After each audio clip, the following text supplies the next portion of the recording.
Generación idiota de Agustín Laje. Capítulo 1. La sociedad adolescente. En la narración, Hernán Tena. Una parte importante de mi adolescencia transcurrió en la casa de mi abuela materna. Todos los días al salir del colegio almorzábamos juntos. Ella preparaba la comida que usualmente ya estaba lista para servirse cuando yo llegaba, tras tomar uno o dos autobuses. Todavía hoy podría enumerar con precisión de centavo los menús más destacados y hasta saborearlos en mi imaginación. La casa de mi abuela era la casa de sus nietos. No solo yo me apersonaba a diario, sino también mis hermanos. Algunas veces se sumaba mi prima. Mis padres, mientras tanto, trabajaban. Sus horarios laborales tomaban toda la mañana y se extendían hasta la tarde. Ese era el motivo por el que la casa de mi abuela abría sus puertas no solo como un comedor, sino más bien como un lugar de encuentro intergeneracional. En una sociedad que venía negando hacía algunas décadas el mundo de los adultos y despreciando el mundo de los viejos, yo recibí grandes lecciones de vida en la casa de mi abuela. Primera parte. Viejos. La fuente de la juventud es un óleo sobre tabla del año 1546 del pintor Lucas Cranach el Viejo. Su tema es el tiempo, la edad y el deseo de rejuvenecimiento y eternidad que pesa sobre las criaturas finitas y crecientemente entrópicas que somos. Evoca un mito inmemorial que cuenta de un manantial con la capacidad de rejuvenecer a quienes se bañan en él. En el centro de la pintura se nos muestra la fuente mítica, cuyos poderes mágicos son capaces de devolverle la juventud a las ancianas que en ella se bañan. Por eso vemos en la izquierda de la pintura a sus familiares cargar con ellas, en lo que parece ser un largo y extenuante viaje que tiene por destino la fuente. A la derecha de la pintura las ancianas salen de su baño, ya no con sus propios viejos y cansados, sino como hermosas jóvenes desnudas que son dirigidas por hombres hacia una carpa. Al salir de la carpa, les esperan bailes y banquetes, diversiones y placeres. Desde antaño, la juventud ha sido objeto del deseo y ha despertado la imaginación de diversas maneras. En el siglo VII, Isidoro de Sevilla creía que la fuente podía encontrarse en Oriente. Un cantar de gesta del siglo XIII. Juan de Bordeaux sostenía que el Nilo la proveía de sus aguas. Este asunto incluso ha impulsado grandes empresas. Se ha dicho que Ponce de León buscaba la fuente de la juventud cuando descubrió Florida. En nuestro mundo desencantado, en el que la técnica reemplaza la magia, los nuestros buscan la eterna juventud no en aguas mágicas, sino con arreglo a cirugías, cremas, prótesis, medicina regenerativa, ácido hialurónico, masajes reafirmantes y tonificantes, radiofrecuencias nanofraccionadas, ultrasonidos, láser y Photoshop, pero se mantiene el objeto del deseo. Más aún, en un mundo desencantado, el deseo de la juventud eterna se agudiza. En él, la vejez ya no tiene nada que hacer ni que decir. Va empujando al sujeto fuera del mundo, va anticipando su salida final y, por tanto, acaba con su subjetividad antes de tiempo. El viejo ya no es subjectum, ya no está puesto debajo, ya no es fundamento de nada. Cuando la muerte no significa más que al final y el desencantamiento del mundo ha llegado al grado de romper cualquier significación fuerte y compartida de la vida, la presencia del viejo recuerda la finitud de nuestra naturaleza, la fatalidad de la vida, y por eso hay que esconderlo o maquillarlo. En las sociedades premodernas, la vejez no era necesariamente una maldición. Bajo ciertas circunstancias, podía ser todo lo contrario. Incluso en las sociedades primitivas, cuya existencia material precaria y su necesidad de desplazamiento territorial más o menos constante hacen del viejo una carga objetiva. Este puede mantener un lugar destacado en el entramado comunitario. En efecto, sus años traen consigo la experiencia, el conocimiento, la tradición, la magia y la proximidad al mundo de los espíritus.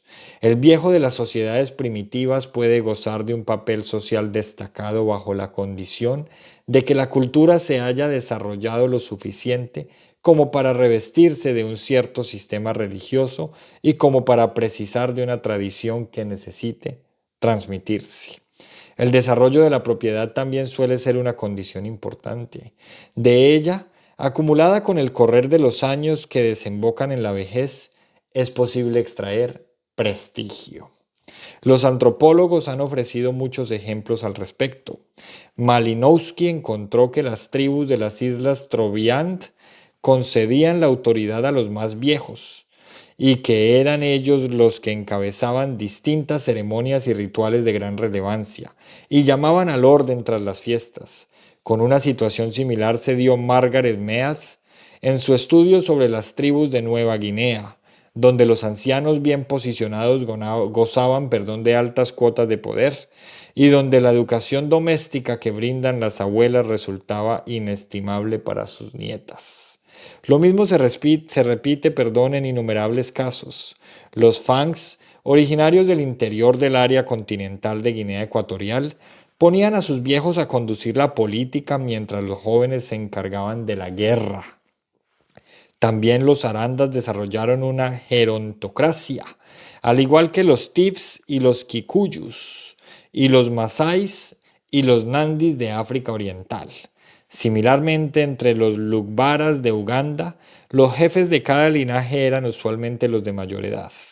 Los ancianos khoikhois, por su parte, eran constantemente consultados sobre temas relevantes y dirigían importantes ritos de la comunidad.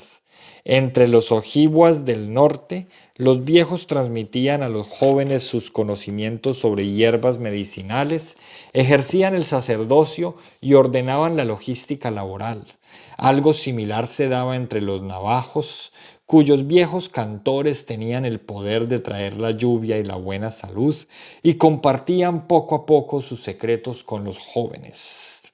Los ancianos coriaques, que poseían rebaños a su vez, tenían una función matrimonial indispensable, consistente en distribuir sus bienes a sus hijos y yernos. Los viejos yaganes, asimismo, gozaban de los mejores lugares de las chozas y se dedicaban a aplicar la ley no escrita, que dependía tanto de su memoria como de su interpretación. Para los Méndez, la memoria del viejo es imprescindible, pues sólo ella puede decir a qué clase pertenece cada uno y por eso toda la estructura social depende de ella. Los viejos lelés podían excluir del culto a los insubordinados y hasta monopolizaban los oficios que ejercían. Entre los aleutianos, cuyos viejos se encargaban del calendario y de la educación, se decía que quien tratara bien a los ancianos tendría fortuna en la pesca. Los indios del Gran Chaco desarrollaban incluso temor hacia sus viejos, puesto que éstos detentaban peligrosos poderes mágicos y tras la muerte, sus fantasmas podían acechar al mundo de los vivos.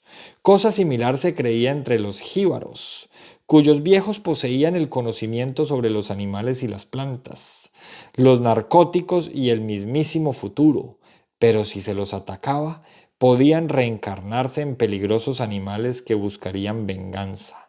En cuanto a los ñoros del África Oriental, consideraban que los más ancianos estaban imbuidos de una gran cantidad de maano, una especie de poder mágico similar a la idea de maná.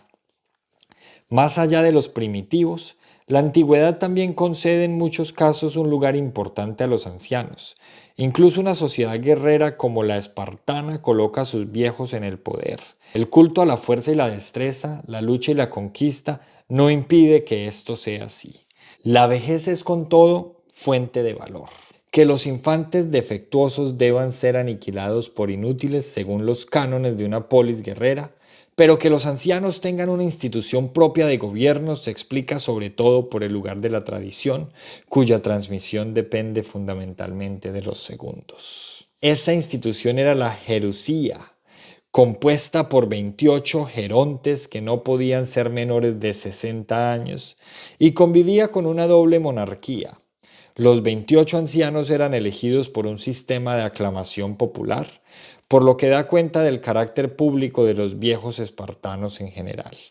El poeta Tirteo cantó unos versos que celebraban esta constitución, en la que el cuerpo de los ancianos reviste la mayor importancia. Oyeron con su oído y nos trajeron este oráculo y versos infalibles, que predijera la Pitia Febo. Tengan el mando los sagrados reyes, que son tutores de la amable Esparta, y los graves ancianos luego el pueblo, y se confirmarán las rectas leyes. La Atenas anterior a la democracia también revestía de poder a sus ancianos. El Areópago, al que le competían asuntos de materia política y judicial, estaba compuesto de viejos arcontes, y aún en tiempos democráticos, la vejez tendrá defensores de la talla de Platón y Aristóteles, cada uno a su manera. En la República, el Sócrates de Platón dice que el buen juez no debe ser joven sino anciano, alguien que haya aprendido después de mucho tiempo cómo es la injusticia.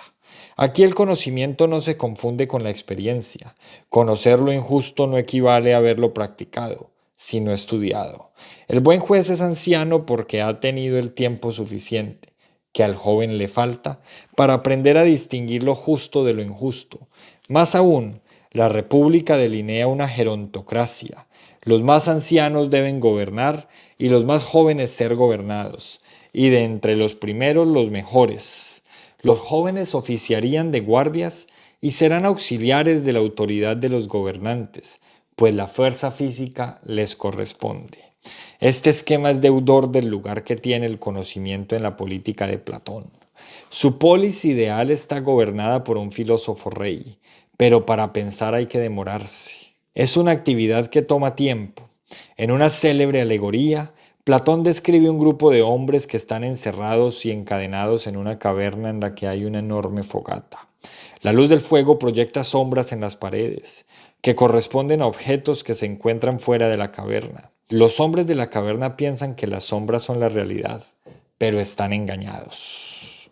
El conocimiento se muestra entonces como emancipación de las cadenas que retienen al hombre en la oscuridad.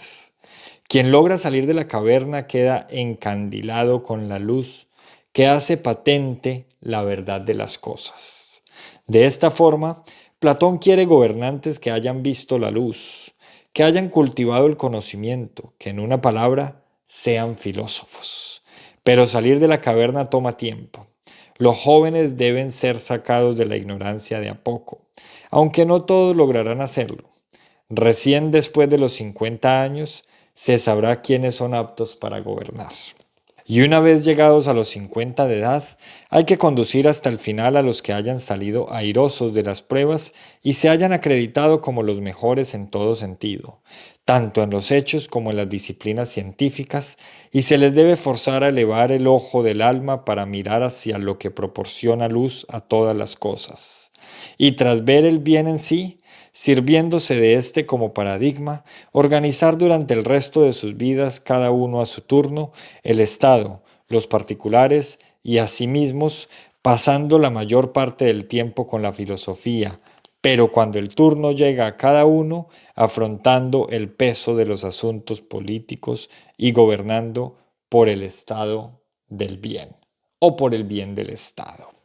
Aristóteles, por su parte, no imagina una polis necesariamente gobernada por filósofos ancianos, pero mantiene gran estima por los adultos mayores. A ellos les debe el honor que les corresponde según edad. Y más todavía, se deja fuera de la política a los más jóvenes. En su sistema de filosofía práctica, la ética está antes que la política. Por ello, al joven hay que enseñarle primero la ética, que le servirá para moderar sus pasiones. Así, su ética fue escrita para Nicómaco, su hijo. En ella Aristóteles es claro al sostener que cuando se trata de la política, el joven no es un discípulo apropiado, ya que no tiene experiencia de las acciones de la vida. Además, el joven es dócil a sus pasiones. Su inexperiencia lo incapacita para la política, que precisa de experiencia y prudencia. Los fines de la política son demasiado importantes como para quedar en las manos de la juventud. El bien supremo es el fin de la política y ésta pone el máximo empeño en hacer a los ciudadanos de una cierta cualidad y buenos e inclinados a practicar el bien. Pero al joven le resulta ajena la prudencia, dado que la prudencia consiste en la disposición habitual para la determinación de medios apropiados para la realización de fines vinculados al proyecto de una vida buena. No basta con aprenderla teóricamente. La prudencia requiere mucho tiempo, precisa volverse hábito. Así, los jóvenes pueden ser geómetras y matemáticos, y sabios en tales campos, pero en cambio no parecen poder ser prudentes. Aristóteles no especifica cuánto tiempo se requiere, como sí lo había sugerido Platón, a la hora de delinear su sistema educacional y político. No obstante, la configuración de una jerarquía etaria en la que la edad es fuente de experiencia y sabiduría práctica resulta patente. Los jóvenes aprenden de sus mayores y no al revés. El tiempo es el gran aliado del intelecto práctico. En un pasaje, Aristóteles dice con claridad que uno debe hacer caso de las aseveraciones y opiniones de los experimentados, ancianos y prudentes no menos que de las demostraciones, pues ellos ven rectamente porque poseen la visión de la experiencia. La antigüedad romana, a su vez, al menos hasta el siglo II a.C., concederá gran parte del poder político a sus ancianos. El Senado es una institución aristocrática de personas entradas en edad. Los jóvenes llaman a los senadores padres y los acompañan amorosamente a la casa del Senado y los regresan a sus hogares. Desde esa institución se exigen responsabilidades a los cónsules, se ratifican o rectifican los acuerdos que emanan de las asambleas populares y se resuelve el vacío de poder que deja la muerte de un cónsul. También en la familia, el poder de la edad era algo evidente. La figura del pater familias supone un poder doméstico absoluto, y el joven que desea casarse debe contar con el consentimiento, no solo de su padre, sino también de su abuelo. La etapa imperial de Roma hacia el año 27 a.C. modera el poder de la edad. Los jóvenes guerreros reivindican su fuerza. Dadas las condiciones imperiales en esta nueva fase histórica, ellos gozan del protagonismo político. El poder del Senado disminuye. Lo mismo ocurre con el pater familias. En este contexto escribe precisamente el senador Cicerón El arte de envejecer, a sus 63 años casi como una autodefensa. El texto presenta un diálogo entre Catón el Viejo y dos jóvenes, Lelio y Escipión. Cicerón hablará a través del primero y se esforzará por mostrar que la vejez es una etapa digna de la vida, que tiene mucho para dar tanto al individuo como a la comunidad. Abro comillas, los que dicen que los viejos somos inútiles no saben de qué hablan. Son como esas personas que creen que el capitán de un barco no hace nada porque se pasa el día a popa, timón en mano, mientras los demás trepan por los mástiles, se afanan por las cubiertas y limpian la sentina. No realiza las labores de los jóvenes porque tiene las suyas propias, más relevantes e imprescindibles. Cierro comillas. La fuerza puede corresponder a los jóvenes, pero la sabiduría corresponde a quienes han vivido lo suficiente como para cultivarla. La imprudencia es propia de la edad florida y la sabiduría de la marchita. Por eso Cicerón vuelve a la típica metáfora platónica del barco y los marineros, y son los ancianos los responsables de capitanear la nave. La división del trabajo responde a un criterio etario. Por eso los jóvenes han de escuchar a los ancianos como Lelio y Escipión escuchan y aprenden de Catón, y sobre todo han de respetar la autoridad que brindan los años y la experiencia. El respeto que otorga la edad al ser humano, sobre todo al que ha desempeñado cargos públicos, satisface mucho más que los placeres de la juventud. En efecto, la vejez libera al hombre de las pasiones de otras edades. Esto supone una liberación del tiempo, que puede utilizarse mejor en cosas de mayor valor. Los banquetes, los juegos y los burdeles no valen nada comparados con estos placeres, los del intelecto. Las personas cultivadas a medida que cumplen años se apasionan cada vez más por el aprendizaje, Y remata: os aseguro que el placer intelectual es el mayor de los placeres. De esta forma, el terror que suscita la disminución de la libido y los apetitos de las más diversas índoles que trae la vejez es puesto del revés por Cicerón, que celebra esa pérdida. A fin de cuentas, si según la filosofía estoica que él sigue, lo natural es bueno, entonces la vejez, que es enteramente natural, no puede ser algo malo. Un siglo más tarde, Séneca, preceptor del emperador Nerón, intentaría usar su influencia para devolver poder al Senado. En sus epístolas morales a Lucilio, Séneca hablará en un momento dado sobre la vejez que le toca vivir. Sus argumentos son muy parecidos a los de Cicerón y dan cuenta de su estoicismo. Abro comillas. Es gratísima la edad que ya declina, pero aún no se desploma. Y pienso que aquella que se mantiene aferrada a la última teja tiene también su encanto. O mejor dicho, esto mismo es lo que ocupa el lugar de los placeres, no tener necesidad de ninguno. También en la Biblia se pueden encontrar bellos pasajes sobre la vejez. En el Antiguo Testamento, por ejemplo, se ilustra con claridad la importancia de la transmisión de la tradición que está en manos de los ancianos. Acuérdate de los tiempos antiguos, considera los años de muchas generaciones, pregunta a tu padre y él te declarará, a tus ancianos y ellos te dirán. En otra parte, leemos que en los ancianos está la ciencia y en la larga edad la inteligencia. Un salmo a su vez nos dice que en la vejez no hay muerte, sino vida para los justos. Aún en la vejez fructificarán, estarán vigorosos y lozanos. En el Nuevo Testamento se hallan numerosas referencias de cuidado y respeto al anciano y de la autoridad que le corresponde en contraposición a un neófito. Esto es un recién llegado. Así, por ejemplo, los obispos deben ser cristianos probados en el tiempo que se han desarrollado, tanto en carácter como en conocimiento, que gozan de buena reputación personal y familiar y que han demostrado ser mayordomos eficientes de los asuntos de la Iglesia. Justamente la palabra griega para anciano es presbíteros, que habla de un hombre maduro y con mucha experiencia. No es extraño encontrar en la pluma de los más destacados filósofos de la era cristiana referencias de este tenor sobre la vejez, desde San Agustín a Santo Tomás. El primero divide las edades del mundo en 6 etapas, que identifica con las edades de la vida. De Adán a Noé, infancia. De Noé a Abraham, pueritia. De Abraham a David, adolescencia. De David al cautiverio en Babilonia, juventud. De este último al nacimiento de Cristo, madurez. De Cristo a la eternidad del fin de los tiempos, ancianidad. Así la última etapa de la vida se relee teológicamente como un tiempo de gracia.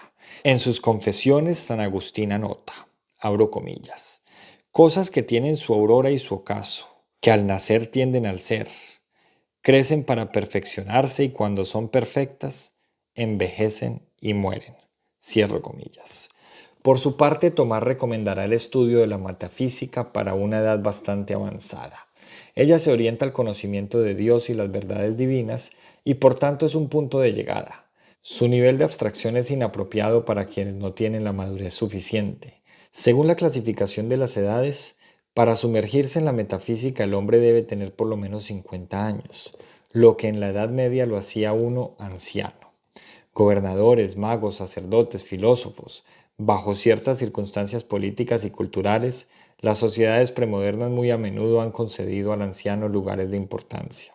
La ancianidad supone una suerte de estatus que le otorga al hombre una serie de derechos, obligaciones y funciones sociales propias de un agente. El anciano puede ser admirado, temido, respetado, obedecido e incluso adorado, o bien todas estas cosas al mismo tiempo. El viejo detenta el conocimiento propio de la experiencia, la comunión con los antepasados, los secretos mejor guardados, la correcta interpretación de la tradición, o bien todos estos privilegios al mismo tiempo. Pero todo esto es un valor solo allí donde la vida transcurre sin conmociones, donde el cambio social es prácticamente imperceptible y donde la estabilidad comunitaria vuelve eterna la práctica social. Lo antiquísimo precisa de personas antiquísimas que marquen el rumbo de la vida en común y que conjuren sus peligros. Los tiempos modernos que tienen otro ritmo y para los que los estatutos significan nada, pintarán un cuadro muy distinto.